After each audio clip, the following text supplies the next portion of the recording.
It's a special episode today dahil we receive an invitation from the 5th Civil Relations Group of the Armed Forces of the Philippines for a special fun shoot. At hindi lang yan ha, first time ko yung gagawin. We will also get to know their advocacies and projects and how they are helping the community.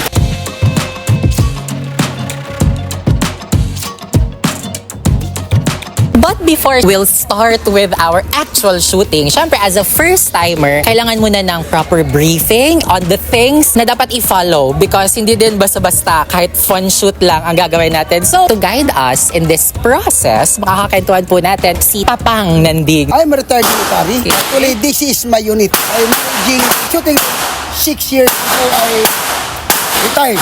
Okay. Then, I start shooting since 1998. Then I undergone training for National Range Officers Institute. And just last year, I have undergone training for Range Security Officer and Gun Safety Instructor. So I am now a accredited member of the training of the range training.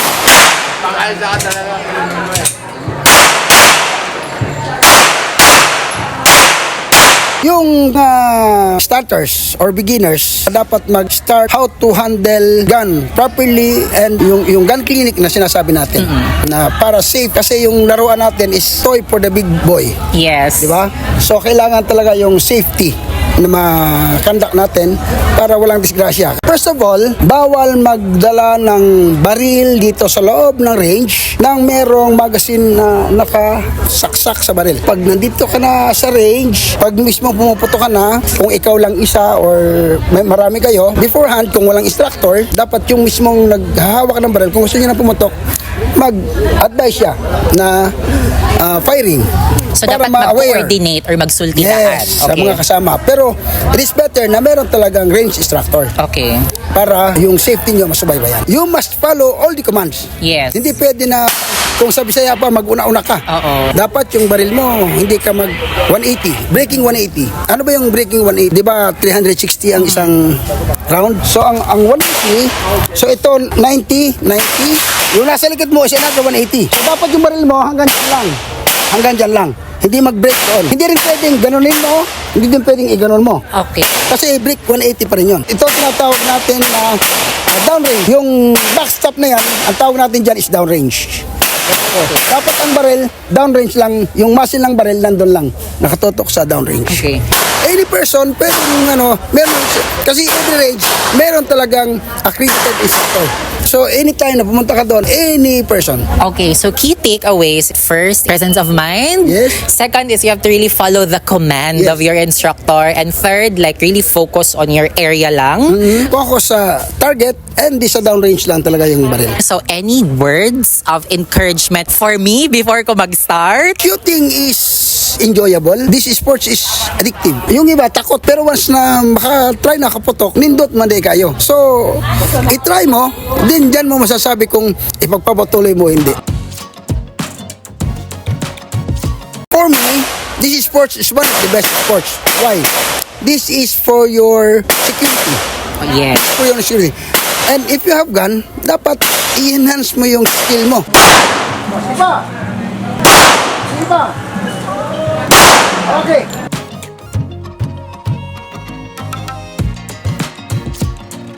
Makakakuha natin now ang Group Commander of the 5th Civil Relations Group, Major Ryan Velas. I got it right. Thank you, sir. What kind of public service ba ang inyong ginabuhat sa inyong group? Ang aming function dito as the part of the Eastern Mindanao Command, we are conducting civil military operations in the operational and strategic level. We are part of the AP who conducts civil military operations, generally bridging the gap between the military and the civilian para ma-attain po yung goal in general of the government. Pinakakabuuan is to secure, to protect the life of our citizens dito sa part ng Eastern Mindanao. In general, ang buong area po ng Eastern Mindanao ay masasabi po nating peaceful na.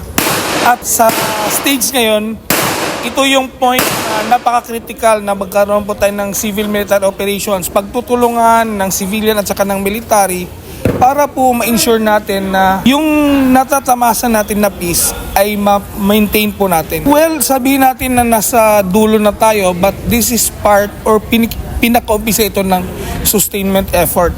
Ang sustainment ay isang importanteng stage ng ating operations para po ay mapigilan natin na bumalik po yung ating mga threat groups. So how important ma-keep or ma-strengthen yung good relationship between you and us? And then how can we take part in maintaining the peace that we are enjoying now?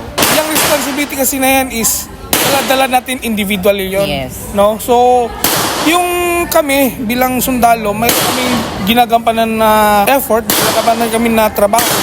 Pero yung mga trabaho hindi namin nakagampanan kung wala po yung tulong ng iba't ibang sektor. Sa kunting mga bagay na ginagawa natin, magiging malaki yun kung sama-sama tayo. Part din po na ginagawa ng ating sundaluhan ay mapaalam sa mga kagaya ng private sectors, yung mga partners natin na itong mga areas na to ay bukod sa ginagawang tulong ng gobyerno, meron pang mga kailangan na hindi nakakayanin ng ating gobyerno.